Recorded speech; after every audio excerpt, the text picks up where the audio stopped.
Welcome to our channel. YCP social media మంత్రుల బృందం సింగపూర్లో పర్యటిస్తానని ఆక్షేపిస్తూ విషప్రచారం చేస్తున్నారు.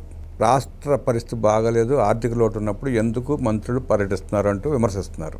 గతంలో జగన్మోహన్ రెడ్డి ప్రభుత్వంలో చేసిందేంటి, ఇప్పుడు మంత్రులు ఎందుకు పర్యటిస్తున్నారు తెలుసుకు ప్రయత్నం చేద్దాం. విశ్లేషించడానికి ముందు ఉన్నారు ప్రముఖ రాజకీయ సామాజిక విశ్లేషకులు అడ్స్మిల్ శ్రీనివాస్ గారు. వారిని మరిన్ని విశేషాలు తెలుసుకుందాం. నమస్తే సార్. నమస్కారం అండి. రాష్ట్రంలో ఉన్న మౌలిక సదుపాయాలని ప్రజలకు చేరువ చేయడానికి సింగపూర్ తరహాలో చేయడానికి మంత్రుల బృందం పర్యటిస్తుంది. ముఖ్యమంత్రి గారు పంపించారు. దాని మీద విపరీతంగా విషప్రచారం చేస్తున్నారు వైసీపీ వాళ్ళు. గతంలో జగన్మోహన్ రెడ్డి తన సొంత పర్యటనలకు వెళ్ళి ప్రభుత్వ నిధులను ఖర్చు పెట్టిన పరిస్థితి మనం చూసాం. ఆనాటి జగన్ రెడ్డి వ్యవహార శైలిని ఇప్పుడు మంత్రుల పర్యటనని ఎట్లా చూస్తారు, ఎట్లా విశ్లేషిస్తారు? ఇప్పుడు మనం ఎప్పుడు కూడా జగన్మోహన్ రెడ్డితో పోల్చుకోకూడదండి. అదొక నికృష్ట మా జాతి, అదంతా వాళ్ళంతా మోస్ట్ కరప్టెడ్. ప్రజల సొమ్ము వాళ్ళు బాబు సొమ్ములో తినేస్తారు. వాళ్ళు ఎదటోళ్ళ మీద నెపం వేయడానికి తప్ప వాళ్ళ నోళ్ళు ఎప్పుడూ కూడా వాళ్ళు ఏం తప్పులు చేస్తారో అవి చూసుకోవడానికి ఇష్టపడరు వాళ్ళంతా. ఇప్పుడు సింగపూర్ అనేటువంటి దాన్ని చంద్రబాబు నాయుడు గారు ఆయన ఎందుకు ఆకట్టుకొని ఉందంటే, చిన్న దేశం కేవలం టూరిజం మీద కష్టపడే మనస్తత్వంతో వాళ్ళు పెంచుకుని వాళ్ళ నెంబర్ 1గా ఉన్నారంటే ఆ డిసిప్లిన్ ఇవన్నీ ఆయనకు బాగా నచ్చినాయి. మౌలిక వసతులు కానీ సదుపాయాలు కానీ వాళ్ళ అభివృద్ధి కానీ అది చాలా ఆకర్షించింది ఆయన. ఆ రకంగా మనం ఎందుకు సాధించలేము అనేటువంటిది ఆయన ఊహల్లో ఉంది. దానికి తగ్గట్టుగానే సింగపూర్ కన్సార్టియం వాళ్ళకి అప్పచెప్పాడు సిఆర్డిఎల్ అమరావతిలో కూడా. జగన్మోహన్ రెడ్డి వచ్చి ఎల్లగొట్టేయడు, కానీ వాళ్ళు చాలా ఫ్రీగా చేసి పెడుతున్నారు కొన్ని. తర్వాత ఆ దేశంలో ఆయన మీద ఏదో చిన్న సమస్య వస్తే అదేదో పెద్ద అదేదో ఆయన మీద వచ్చింది కూడా చాలా నీటి పొడగలాడుతుంది అదంతా, టీ కప్పులు తుఫాన్లాడు. దాని ఏదో పెద్ద ఇష్యూ కింద తీసుకొచ్చారు వీళ్ళు. సరే, ఇవాళ మంత్రులు వెళ్ళారు, అక్కడ కొన్ని మౌలిక వసతులు అక్కడ అభివృద్ధి గురించి మంత్రులకు ఒక అవగాహన ఉంటుంది. ఇప్పుడు మెయిన్ చంద్రబాబు నాయుడు గారు చెప్పింది వేరు, వాళ్ళు స్వయంగా చూసి వస్తే దాని మీద ఒక అవగాహన ఉండి దాన్ని ఇక్కడ చేసుకోవడానికి ఉంటుంది. దానికి ఖర్చులు అవ్వకపోతే అవుతాయి. ఇప్పుడు ఫైబర్ నెట్లాడి దానికి ఆ నిధులు తీసుకెళ్ళి నీ డ్రైవర్లకి, నీ ఇంట్లో వంట మనుషులకి, రామ్ గోపాల్ వర్మ పనికిమాలిన దర్శకులకి డబ్బులు దొబ్బెట్టి ఎంత డ్రామాలు ఆడిన మీకు ఈ రాష్ట్రం కోసం రాష్ట్ర మంత్రులు వెళ్ళారు కదా. నీకు దాన్ని పోయి వాళ్ళు ఎవరు దాని వెళ్ళదు కదా. రాష్ట్ర మంత్రులు వెళ్తే డెఫినెట్గా రాష్ట్ర ప్రభుత్వం భరించాలి. ఎవరి కోసం భరిస్తారండి? నువ్వు ఫైబర్ నెట్లో సొమ్ము నీ బాబు సొమ్ములా వాడేసుకున్నావు కదా. నీ ఇంట్లో డ్రైవర్లకి, కూరగాయలు కటింగ్ చేసేవాడికి, తోటమాలకి, ఇలాంటి ఎవరు పడితే వాళ్ళకి వాడుకుని దొబ్బారు కదా. డిజిటల్ కార్పొరేషన్ నుంచి ఏమో సాక్షి పెట్టాడు. ఇప్పుడు వాళ్ళు మంత్రులు అయ్యారు, వాళ్ళకి చూసి రావాలి, టూరు వెళ్తారు, వాళ్ళకి వచ్చి ప్రభుత్వం భరించుకుంటుంది. వీళ్ళు ఏ రకంగా ప్రభుత్వానికి సంబంధం అని చెప్పేసి ఆ డ్రైవర్లకి, కూరగాయలు కటింగ్ చేసే వాళ్ళకి, తోటమాలకి, వాళ్ళ ఇంట్లో పని వాళ్ళకి ప్రభుత్వం సొమ్మిపిస్తాడో నీ కాలుతో తీసుకో. జగన్మోహన్ రెడ్డి ఎక్కడ దేక్కున్నా దాన్ని తీసుకోవచ్చు. కానీ మీ ఇంట్లో మీ చుట్టాలో, లేకపోతే సజ్జల భార్గవ రెడ్డి, లేదా సజ్జల రామకృష్ణారెడ్డి వాళ్ళ ఇళ్లలో పని మనుషులకి వీళ్ళందరికీ కూడా ఫైబర్ నెట్ నుంచి డబ్బులు అలాగే ఇప్పించావు. నీ బాబు మీద సినిమా తెస్తే రామ్ గోపాల్ వర్మకి ఎందుకు ఇప్పించారు? ఆ యాత్ర సినిమా తీసినట్టు నువ్వు ఎందుకు ఇచ్చావు? వాళ్ళందరూ ఎవరి కోసం ఉన్న వాళ్ళు మదన పిల్లల భూమి ఇవ్వకపోతే తోలు తీసేసి ఈదిలోకి ఇడితే మానేసారు ఇస్తాం. ఆర్సీ హిల్స్లో భూమి ఇచ్చేస్తాను చూసారు వాళ్ళకి. అతను ఆ యాత్ర సినిమా తీసినోడికి మొత్తం ఈదిలోకి ఈడిచేటప్పటికి నోరు మూసుకుని ఇప్పుడు ఒకవేళ ఇచ్చినప్పుడు లాగేసుకుందాం, అది వేరే కథ. ఏంటండి ఇది?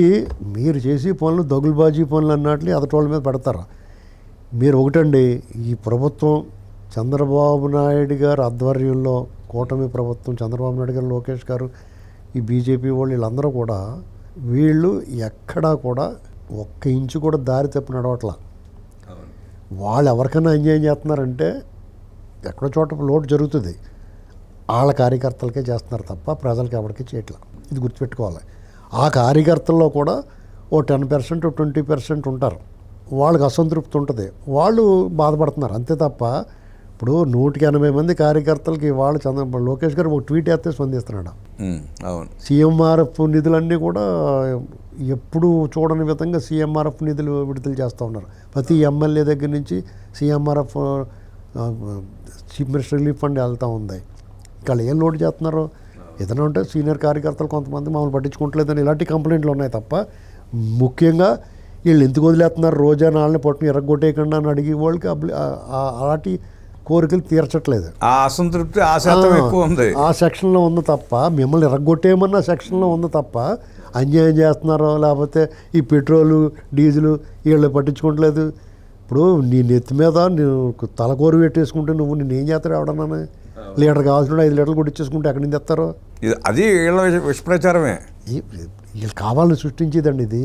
ఇప్పుడు పుకార్లు ఎలా పడతాయంటే, ఒక లైన్ క్యూ ఉందనుకోండి, పాము అని అనుకోండి, తొక్కిసినట్టు అయిపోద్దా, పరిగెడతారు. అలాగే పెట్రోల్ రేపు నుంచి దొరకట్లేదని ఎవడో పిచ్చుతారు. ఆదుర్దా ఉంటుంది కొంతమందికి. లైన్లోకి వెళ్ళిపోయి నిలబడతారు. దారిపోయేవాడు కూడా, వాడి దగ్గర పెట్రోల్ ఉన్నవాడు కూడా లైన్లో నిలబడతారు. ఆ టైం ఎంత వేస్ట్ అయిపోతుంది. తర్వాత పని చూసుకొచ్చి తర్వాత కొట్టించుకోవచ్చు కదా. ఇది పరిస్థితి. అంచేత పెట్రోల్ బంకులు కూడా కొంతమంది నో స్టాక్ పెడుతున్నారు. అక్కడ ఉందో లేదో చెక్ చేస్తున్నారు ఇప్పుడు అధికారులు వెళ్ళి.